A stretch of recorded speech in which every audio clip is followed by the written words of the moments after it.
Lil, jangan bahlul. Setiap keluarga itu kebutuhannya berbeda-beda. Ya. Ada yang 1 tabung, ada yang 2 tabung dalam 2-3 hari.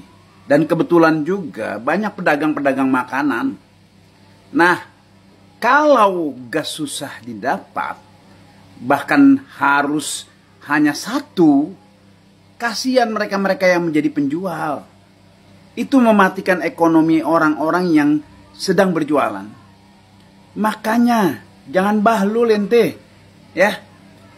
Tolong apapun dipikirkan, ya. Jangan ada indikasi di belakang layar gitu ya.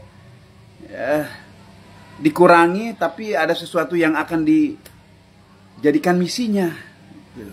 Awas, hati-hati, kasihan rakyat ya. Si Bahlul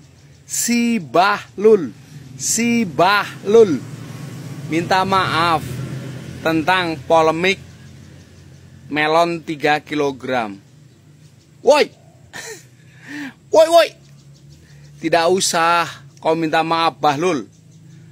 Satu negeri ini sudah paham kalau namamu memang Bahlul. Salam akal sehat mereka. Yap guys, sampai hari ini Bahlil masih menjadi bulan-bulanan para netizen terkait dengan apa yang menjadi kebijakannya mengenai tabung gas. Apalagi netizen semakin dibuat geram terkait beredarnya informasi di media sosial bahwa apa yang menjadi kebijakan Bahlil ini atas perintah Wapres, Wakil Presiden. Ditambah lagi bahwa Pak Prabowo tidak akan pernah sanggup untuk memecat Bahlil karena Pak Prabowo takut sama Pak Mulyono. Aduh, saya kira ini memang betul-betul sangat berbahaya apa yang terjadi di negeri kita, dan sesuai dengan apa yang disampaikan oleh Pak SBY, berbahayanya ketika ada 2 matahari. Dan apa yang selalu disampaikan netizen bahwa Pak Prabowo hanyalah boneka Pak Mulyono. Apakah itu betul? Aduh. Nah, sahabat-sahabat, untuk itu kita lanjut dulu bagaimana komentar-komentar netizen terkait dengan Bahlil dan Pak Prabowo yang takut memecat Bahlil. Untuk itu langsung saja ke videonya. Halo guys, masih soal gas melon. Gas, iya. Bukan masalah anti gasnya. Anak hamil lapar, butuh makan, butuh kehidupan, Pak. Anaknya lapar. Logika berjalan dong, wajar Pak. jika marah. Ya, akal sehat kan berjalan, Pak. Udah ya. Bahlil. Kita mengurus banyak orang dan Bapak juga ya. Kita sama-sama orang tua. Iya. Oke. Ya, kalau kita lihat dari video tadi ya, kemarahan seorang warga kepada Bahlil, saya rasa sangat bisa kita maklumi mengingat apa yang terjadi. Bagaimana masyarakat begitu sulit mendapatkan gas LPG yang adalah kebutuhan dasar mereka sehari-hari, sehingga memicu banyak kemarahan, bukan hanya karena mereka kehilangan banyak waktu, tenaga, uang, biaya, bahkan sampai ada yang harus kehilangan nyawa.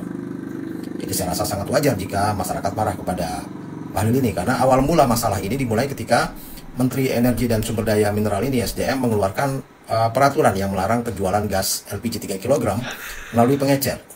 Nah, kebijakan ini katanya dilatar belakangi oleh niat untuk memastikan subsidi gas bersubsidi ini tepat sasaran, sehingga hanya masyarakat yang berhak saja yang mengaksesnya. Ya, tapi kita lihat sendirilah akibatnya, justru malah kebijakan inilah yang membuat orang-orang yang katanya berhak mendapatkannya ini justru malah mendapatkan kesulitan yang jauh lebih besar. Nah, kebijakan ini jelas tidak mempertimbangkan kondisi di lapangan, ya, di mana banyak sekali masyarakat kecil yang bergantung pada pengecer untuk mendapatkan gas tersebut. Setelah larangan tersebut diterapkan, kita lihat dampaknya langsung begitu terasa. Pengecer yang sebelumnya menjadi sumber utama gas LPG 3 kg untuk masyarakat tidak lagi bisa menjualnya. Dan ini menyebabkan kelangkaan di pasaran. Lalu masyarakat yang biasanya membeli gas dari pengecer terpaksa mencari ke agen resmi, ke pangkalan yang bukan hanya jauh jaraknya, kadang bahkan seringkali tidak memiliki stok yang cukup. Dan ini menciptakan antrian panjang yang membuat frustasi di masyarakat. Nah, yang lebih parah lagi, situasi semakin kritis ketika ada seorang ibu yang meninggal dunia akibat kelelahan mencari gas LPG. Dan ini tentunya menimbulkan kemarahan di masyarakat. Banyak orang mulai mempertanyakan kebijakan pemerintah yang tidak memperhatikan kebutuhan dasar dari rakyatnya sendiri. Nah, melihat situasi yang semakin memburuk, DPR akhirnya turun tangan. Mereka meminta penjelasan mengenai kelangkaan gas dan meminta pertanggungjawaban dari Pertamina atas kebijakan yang dianggap merugikan rakyat. Nah, tindakan DPR ini menunjukkan bahwa mereka juga merasakan tekanan lah dari konstituen mereka tentunya yang kesulitan mendapatkan LPG. Nah, kemudian yang menarik adalah soal pencabutan larangan. Ya, setelah melihat dampak yang begitu negatif dari kebijakan tersebut, Prabowo memutuskan untuk mencabut larangan penjualan LPG 3 kg melalui pengecer ini. Nah, tapi pengumuman ini tidak disampaikan secara langsung oleh Presiden, melainkan melalui Wakil Ketua DPR, Sufmi Dasko. Ini menjadi sorotan tersendiri nih, karena banyak orang berharap ada transparansi lah dari pihak pemerintah mengenai keputusan yang sangat penting seperti ini. Nah, dalam penjelasannya, Dasko menjelaskan bahwa larangan itu bukan berasal dari Presiden, melainkan merupakan inisiatif Menteri SDM. Dan ini juga aneh. Gimana bisa nih seorang menteri membuat kebijakan tanpa persetujuan Presiden?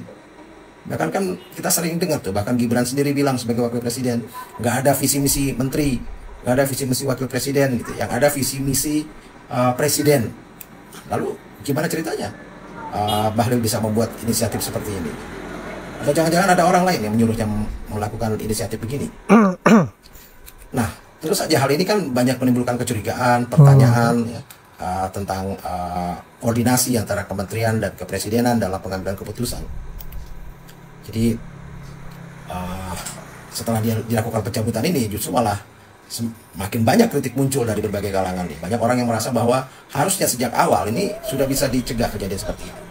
Jadi sejak awal sudah bisa diprediksi bahwa kebijakan itu akan sangat merugikan rakyat dan seharusnya bisa dihindari jika pemerintah lebih mendengarkan suara rakyat sebelum mengambil keputusan. Ya, banyak yang menganggap juga bahwa ya perubahan kebijakan yang seringkali terjadi ini yang selalu berubah-ubah selalu saja memakan tumbal, dan setelah ada tumbal baru dia dilakukan perubahan terhadap kebijakannya. Entahlah ya. Tapi kok ya saya kok melihat ini sebagai sebuah sandiwara gitu ya. Jadi banyak orang yang menduga juga berspekulasi bahwa situasi ini mungkin adalah merupakan bagian dari sandiwara politik ya, di mana pemerintah menciptakan masalah terlebih dahulu agar bisa tampil sebagai pahlawan saat dalam tanda kutip menyelesaikannya. Ya, saya rasa justru dengan kejadian seperti ini semakin menciptakan ketidakpercayaan terhadap pemerintah dan menambah kesan bahwa kebijakan publik seringkali tidak berpihak pada kepentingan rakyat. Ya, seharusnya kasus larangan penjualan LPG 3 kg ini bisa menjadi cerminan bagaimana sebuah kebijakan dapat berdampak besar pada kehidupan sehari-hari bagi masyarakat kecil. Ini akan berdampak negatif jika tidak dirancang dengan baik, karena ketidakpahaman terhadap kondisi lapangan dan kurangnya komunikasi antara pemerintah pusat dan daerah ini dapat menyebabkan masalah-masalah seperti ini. Jadi buat yang kemarin ini berkomentar, siapapun presidennya gak ngaruh lah sama hidup kita. Kita lihatlah, bahkan seorang Bahlil bisa membuat hidup kita morat-marit seperti ini. Salah. Ketika Pak Prabowo dengan Mas Gibran jalan menyalami para menteri, ketika Bahlil salaman dengan Pak Prabowo biasa aja berdiri dia salaman. Tapi begitu Gibran lewat, musuh dalam selimut. Giliran si Wafa tunduk ya. Saya melihat ini Bahlil, aduh. Dalam pikiran, analisa saya dalam pikiran Bahlil, bahwa ini adalah pemimpin saya dan akan menjadi pemimpin saya. Ngeri juga nih. Dan dia punya kekuatan yang luar biasa, maka saya harus mencium tangannya. Itu falsafah kan gitu. Ini friksi. Friksi yang pertama muncul, nanti ada kelompoknya wakil presiden, kelompoknya presiden. Belum lagi kalau saya seorang tentara, saya selalu berpikir tentang ancaman. Jadi menteri-menteri yang ada, menurut analisa pribadi saya, itu adalah semacam kuda Troya. Masuk ke dalam untuk menyiapkan, menjadikan sang pangeran menjadi orang nomor 1. Entah gimana caranya. Boleh saya berpikir seperti itu sebagai rakyat? Boleh.